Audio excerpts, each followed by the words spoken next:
Movie की शुरुआत clear नाम की एक महिला से होती है जो बच्चों को कहानियां पढ़कर सुना रही होती है। लेकिन क्लेयर पिछले काफी समय से एक डरावने सपने से परेशान चल रही होती है।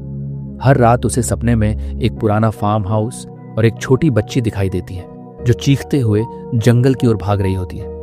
जब क्लेयर उसके पीछे जाती है तो जंगल में उसे टोपी पहना एक आदमी भी दिखाई देता है। लेकिन अगले ही पल कोई अनजान ताकत क्लेयर को दलदल के अंदर खींच लेती है। हैरानी की बात यह है कि असल जिंदगी में क्लेयर कभी उस फार्म हाउस या वैसी किसी जगह में नहीं गई होती और न ही वह सपने में दिखने वाले लोगों को जानती है।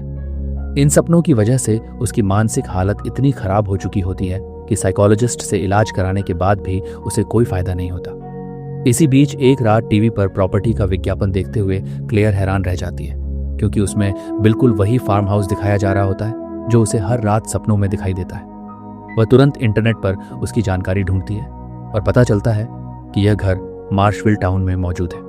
अब क्लेयर को पूरा यकीन हो जाता है कि उसके डरावने सपनों के पीछे जरूर कोई बड़ा राज छिपा है। सच जानने के लिए वह बिना समय गंवाए वहां पहुंच जाती है और कुछ दिनों के लिए फार्म हाउस किराए पर ले लेती है। फार्म हाउस की केयरटेकर मर्सी क्लेयर को पूरा घर दिखाती है। बातचीत के दौरान क्लेयर बताती है कि वह बच्चों के लिए कहानियां लिखने वाली एक राइटर है। यह सुनकर मर्सी कहती है कि यह जगह बिल्कुल शांत है, इसलिए यहाँ बैठकर आराम से लिखा जा सकता है। इसके बाद वह क्लेयर को घर के बाहर का इलाका दिखाते हुए चेतावनी देती है कि फार्म हाउस के पास एक बड़ा मार्श यानी दलदल है, इसलिए वह भूलकर भी उस तरफ न जाए।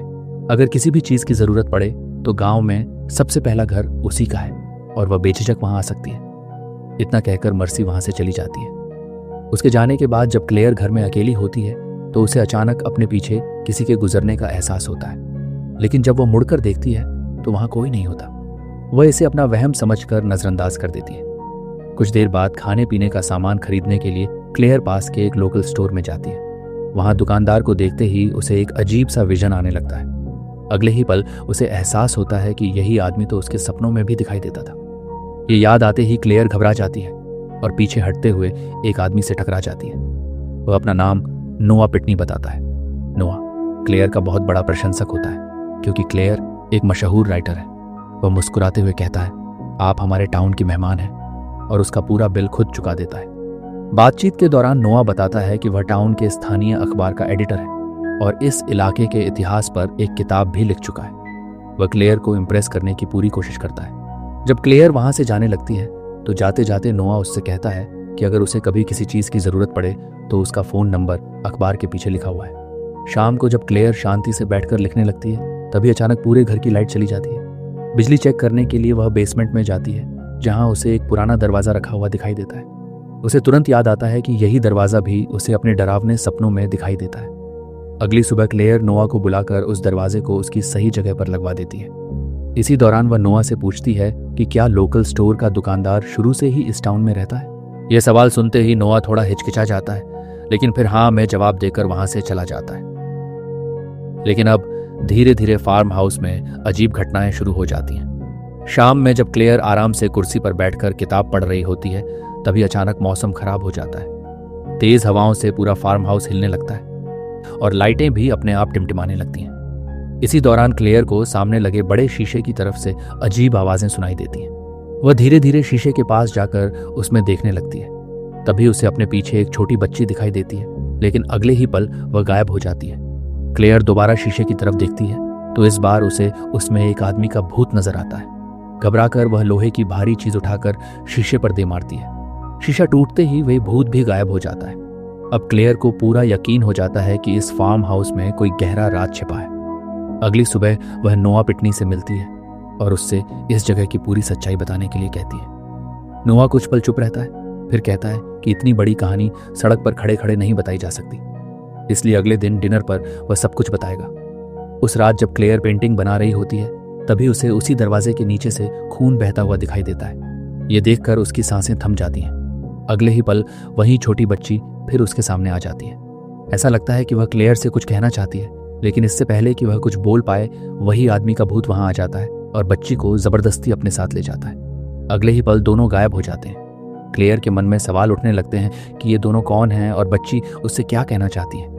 इसी रहस्य का सच जानने के लिए क्लेयर टाउन के मशहूर पैरानॉर्मल इन्वेस्टिगेटर जेफरी हंट को बुलाती है। जेफरी पूरे फार्म हाउस की बारीकी से जांच करता है।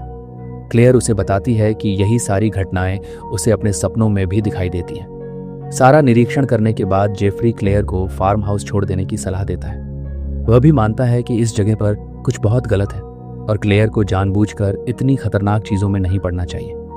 इतना कहकर वह उसकी मदद करने से इनकार करते हुए वहां से चला जाता है।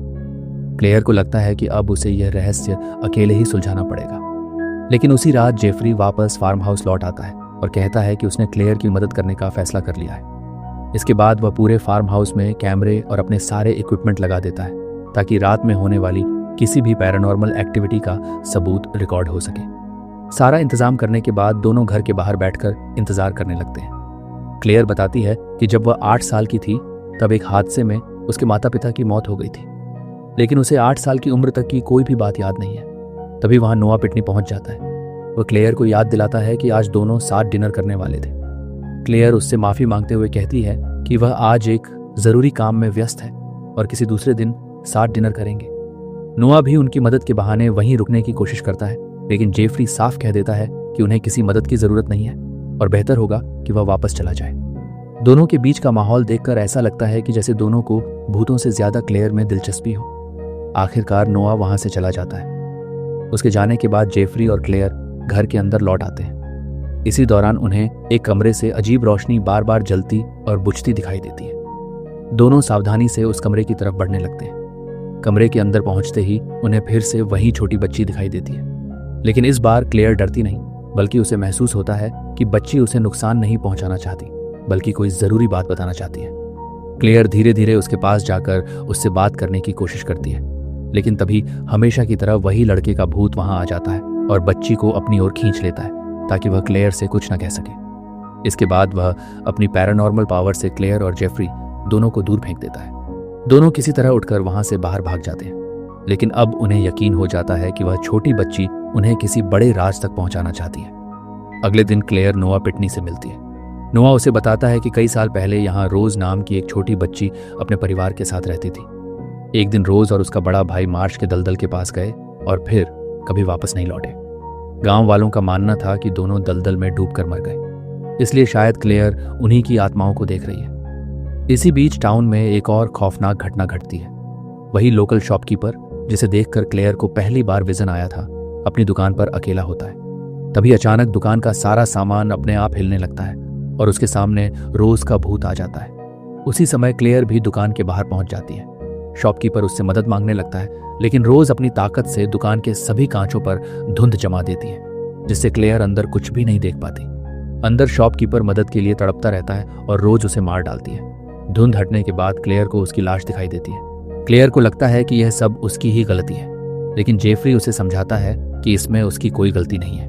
वह कहता है कि किसी न किसी तरह क्लेयर इस रहस्य से जुड़ी हुई है और इसे रोकने के लिए उन्हें पता लगाना होगा कि यह सब शुरू कैसे हुआ।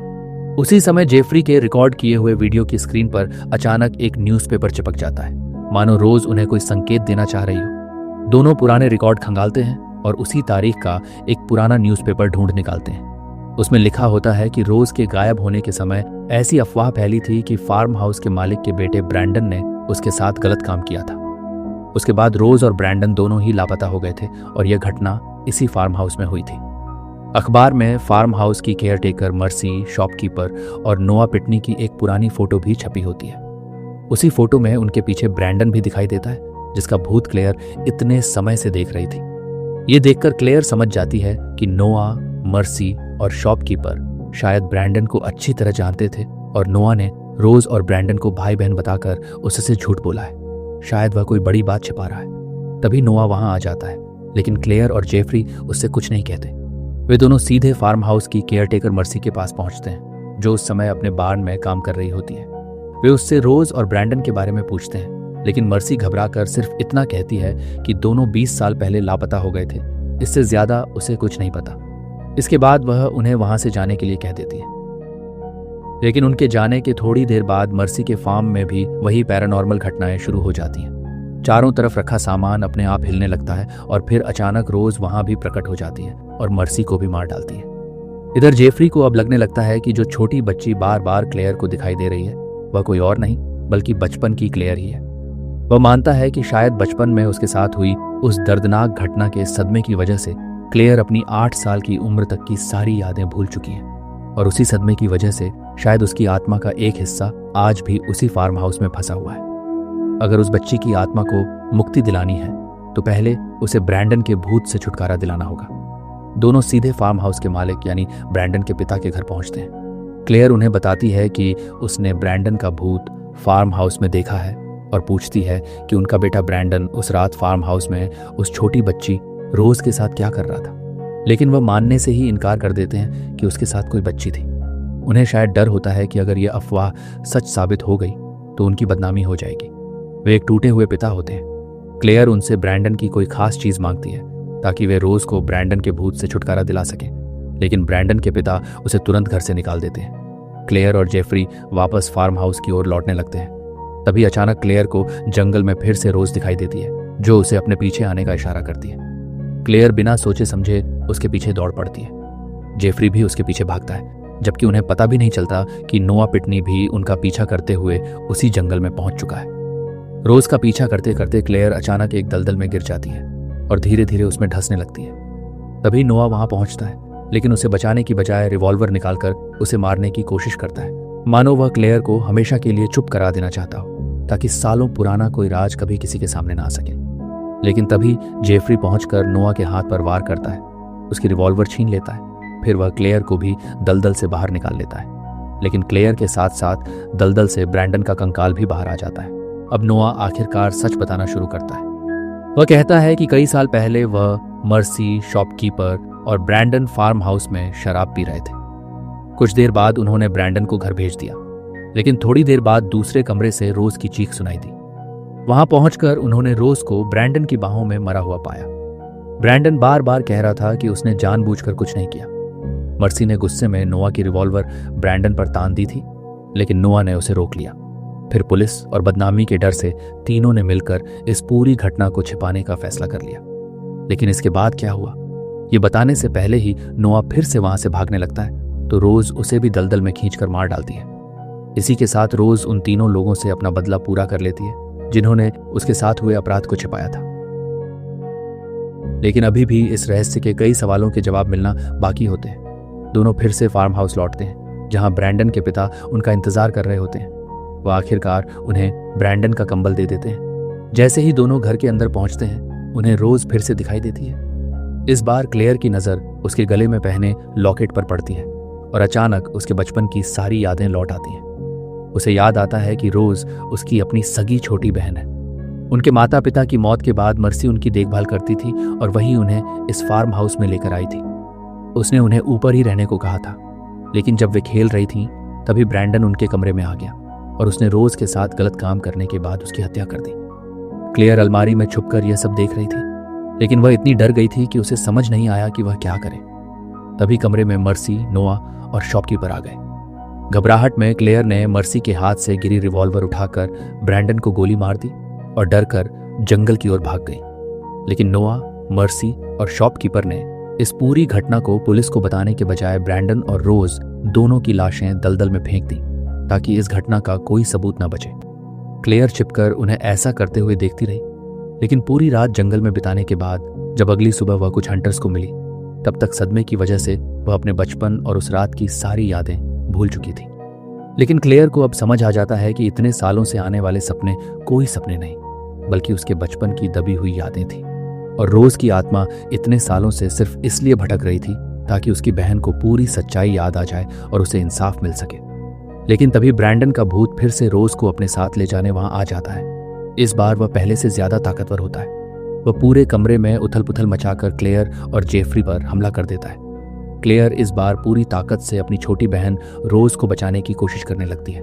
तभी जेफरी को समझ आता है कि वह रहस्यमयी दरवाजा ही दूसरी दुनिया का पोर्टल है।